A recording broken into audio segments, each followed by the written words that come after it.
And I already covered the last one, that large projects are grouped and evaluated by their request size so that similar complexities of projects are reviewed together. Again, I have a question from Commissioner Latvala. Please. Thank you. Thank you for being here. Some of these groups I was not familiar with, so I looked them up. The African People's Education and Defense Fund received money for radio station equipment. Yes. Was that for Black Power 96 in St. Petersburg? What radio station is that?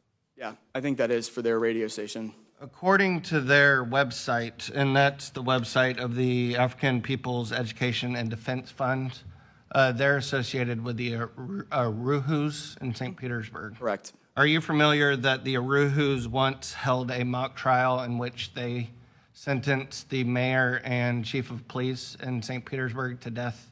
I'm not familiar with that trial, no, but I'm familiar with some of the other challenges. That was in reporting by the Tampa Bay Times, in which they did a story about the FBI raid. The Uruhus, which is associated with this group, also support the release of all black prisoners. Are you familiar with that? No. According to the Anti-Defamation League, the Uruhus have ties to anti-Semitic black nationalist groups. So my question is, how would a group that has ties to anti-Semitic nationalist groups get approved for funding? So they went through the funding process like other organizations. We were concerned about some of the issues that have arisen because of the FBI investigation. We had some conversation with the county about this particular application and asked questions as to whether or not some of that should be disqualifying for the organization. And the feedback that we received, especially around the FBI investigation, was that if they are not on the list of organizations that can't contract with the county or not on the list to be barred from receiving federal funds, that they should go through and be scored in this process like every other organization. Do you believe that they're a group or a story that should be considered something that we should be proud of based on your earlier statements? I think it's an organization that, based on the application that they submitted and the information that they requested and reviewed publicly by a committee, that there was belief that there would be reasonable community benefit from the allocation that they were offered. Are political parties eligible for this funding? No, they aren't. Are you familiar that the Uruhus are a political party? I'm not aware that they're a They political run party. candidates for mayor and city council just about every cycle in St. Petersburg. And I would say, from my understanding of this and looking at some of it, the organization is a 501c3 public charity. The IRS has not revoked the status of the African People's Education and Defense Fund, although there may be other associations. In particular, the IRS has not ruled that they can't receive public contributions, or that those lack the ability to be tax deductible. That is something that we looked at as well. I think if they were doing things that were deemed inappropriate for a 501c3 public charity, their status would have been revoked by the IRS, and that's reviewed as part of our process as well. And this is a question for Barry. On the next list that comes, do we vote on the entire list, or do we vote individually? Well, you would vote on the entire list, but you can certainly pull off any individual request that is part of that list. So, you know, there's nothing. These are recommendations to you as a commission. If there's particular concerns you have about any group on that list, you can certainly pull off that for a separate discussion. But we can't pull that off now, can we? Since they've already been funded. Oh, the previous one, that was already voted on. Okay. I think they're up for the next request too. That's all the questions I have. They have submitted in the large capital projects fund round as well, which will come. Those recommendations from committee will come to the commission. Correct. I just think that, and it's not necessarily that they're a socialist group. I think that in Pinellas County, part of our values should be that we don't give tax money to anti-Semitic nationalist groups, regardless of what side of the aisle they fall on. Are there any other questions? Commissioner Scott? Thank you, Madam Chair. I just want to support everything that Commissioner Latvala said. And the question I was going to have is how do we vet these organizations, to make sure that as a commission that we're going to feel good about these organizations that we're recommending for awards. So I would say, first of all, from a transparency standpoint, the entirety of their applications are available. We post those on our website. The review process that the committee goes through is available. The minutes of that are available. The names and information about their projects are submitted to the commission for your review. That list of small purchases went to the commission in November. There were questions raised at that commission meeting. That particular question was not raised at that commission meeting, to my knowledge. But I think that having a two-part process like that and trying to be as transparent as possible in what's coming forward to you is trying to provide you the best information possible for you to confirm or to say, we got reservation about X. It may be the particular issues that you've raised today. It may be something else about an organization that may not be known through an application process. But I think looking at this two ways, one, from a committee and trying to be as transparent as possible, secondarily to that, providing these to the commission for your understanding and review as well, with all the information that we have at hand that we've collected, is some of the best way to look at that. And you have a right to determine and tell us to fund or not fund what you like. Well, thank you for that. I'd just encourage if you could get us that next list as early as possible so we have time to go through that. And I would just ask you to maybe do a little extra diligence on your part just to, flag anything before it gets to us. Thank you. Are there any other questions? Commissioner Justice? Thank you, Madam Chair. Just a couple of questions. We talked about this, but it's not one of the rubrics listed, but when you're having the discussions with the organization and you're evaluating it, kind of if they don't get our funds, how critical is our contribution to the actual completion of the project? So if it's just the difference between carpet or linoleum versus a major portion of, how part is that? Just talk about that discussion a little bit. Sure. So as part of the review process for the committees and as part of the rubric, one of the questions that's asked in there really is about, one, the proportionality of the request, and does that make sense for the organization side, its negative economic impact, but then also takes into account their capacity to raise or collect other funding sources as well, which could be, and if they are, then that is listed as a part of the application. I would say on the small side, those were like discrete purchases. As we're going through the large, where we have some of them pretty complex construction projects, the complexity of that, to the extent that they have provided the detail to us, is presented to the committee for them to look at, and those are questions that the committee is going to have to debate as a part of their work on this, and that is part of the reasons we have staffed this committee with people that have construction background, bidding background, who could ask detailed questions in some of those. Are there opportunities to do this instead of this? What happens if you requested $4 million? Really, we think that we could supply $2 million. Is it possible that you can complete the project if we give you that or not? Or complete part of it, and that would be useful, and that would help you, get on the way to what you were trying to accomplish. I think the end goal is not to fund things that aren't able to be completed and useful to the community. But I will say you're looking at $22.5 million against $10 million available in funding. And so the committee is going to have to wrestle with that. And that is why we also have organizations present and encourage them to be present for that meeting so that they can answer those types of questions that the committee may have. And then, and if you mentioned this already, I apologize.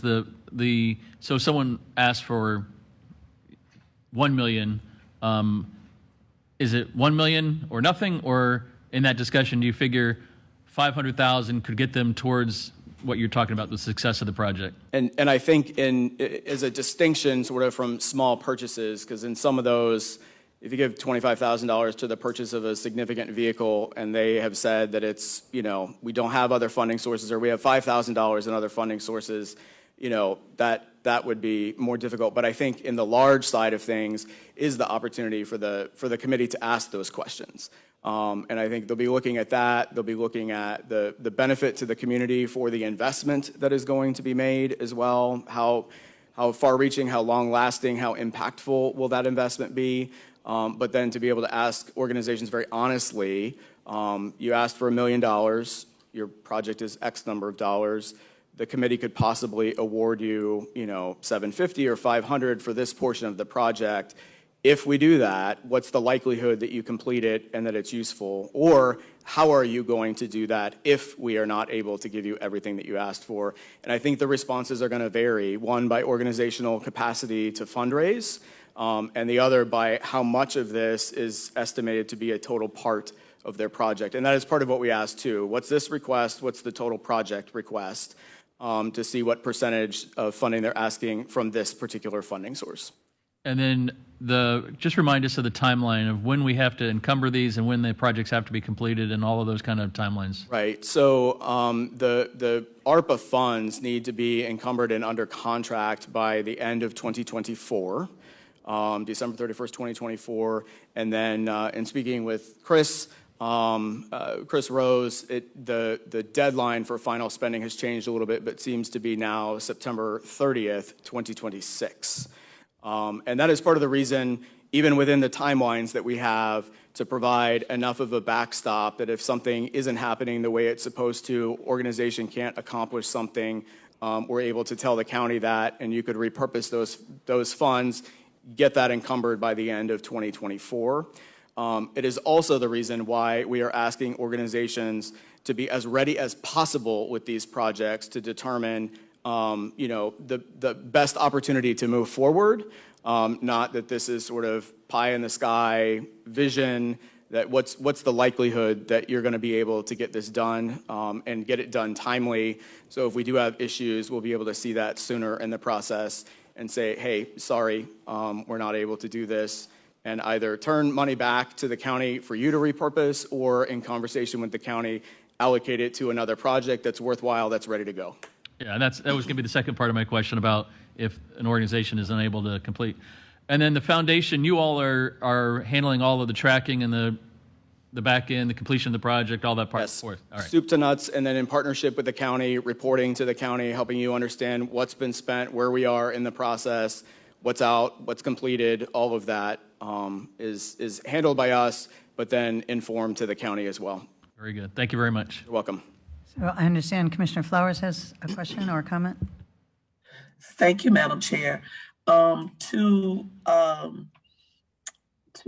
Dugan and staff, thank you for taking into account. I know it was Commissioner Eggers and I had a number of questions regarding the Uhuru's and the funding of their radio station versus some of the organizations that have requested freezers or vehicles for transport to help feed people in need. Just as an additional point of order, Commissioner Latvala, I guess I fall in a good crowd because they also held a trial where they found me guilty, along with Mayor Rick Baker and a couple other people in the city. But please also remember that while they have not been found guilty, they have also their headquarters was raided by the FBI, both in the city of St. Petersburg and in St. Louis, under suspicion of dealing with the Russians and attempting to interfere with elections. So I just wanted to update you guys on that one. The other part is I just want to make sure that we are really looking out for those organizations that fall within our strategic plan. As everybody that's there noted, I was very disappointed, along with some other commissioners, that we have some organizations that we have supported for a number of years. They have a terrific track record as it relates to the services they provide to the homeless, or services that they provide to persons who are in need of food and things of that nature. And it wasn't quite clear as to why they were not funded. So what I'm going to be looking for is if someone is funded and the clarity of that service can't be made clear against other organizations who have that track record and who are doing that work, I'm going to be voting no and requesting that we pull those individuals out, because I want to be accountable for these dollars. And I'm not saying that you guys are not. I love the foundation. I served on the board for the foundation, but it does make it a little difficult to defend the decisions when you partner up a feeding organization versus a radio station and their ability or inability to broadcast. So thank you. Commissioner Latvala.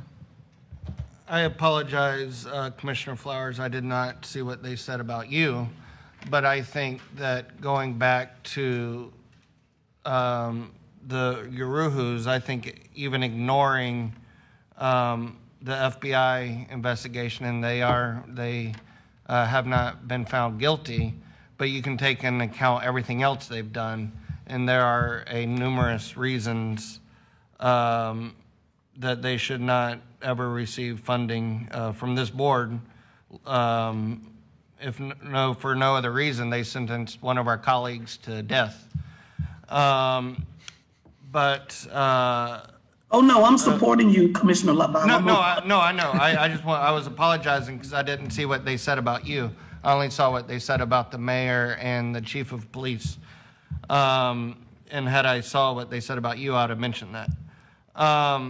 The question I have for you, Mr. Cooley, are churches eligible? If the church is providing a service that is publicly available, then yes, they could apply for that. So I think on part of this, you see a Unitarian Universalist church that applied for some of their public outreach work. So if it has a clear public benefit that you don't have to be a member of a particular congregation, there aren't requirements for participation in religious either beliefs or otherwise, and they've had a demonstrated track record of providing services to the public, then yes, they could have applied under this as well. Any other, Commissioner Scott? Thank you, Madam Chair. Just one other comment. Just looking at the list of awards here, this is not a very big award. Speakeasy Media Foundation, $11,680. Yoga equipment, computer, laptops, and printers. But I'm just, how does yoga equipment? Yes, this is yoga for and teaching mindfulness in schools. So it's in the public school system. They go in and teach mindfulness and yoga skills to youth. Okay. All right. Thank you. Any other comments or questions?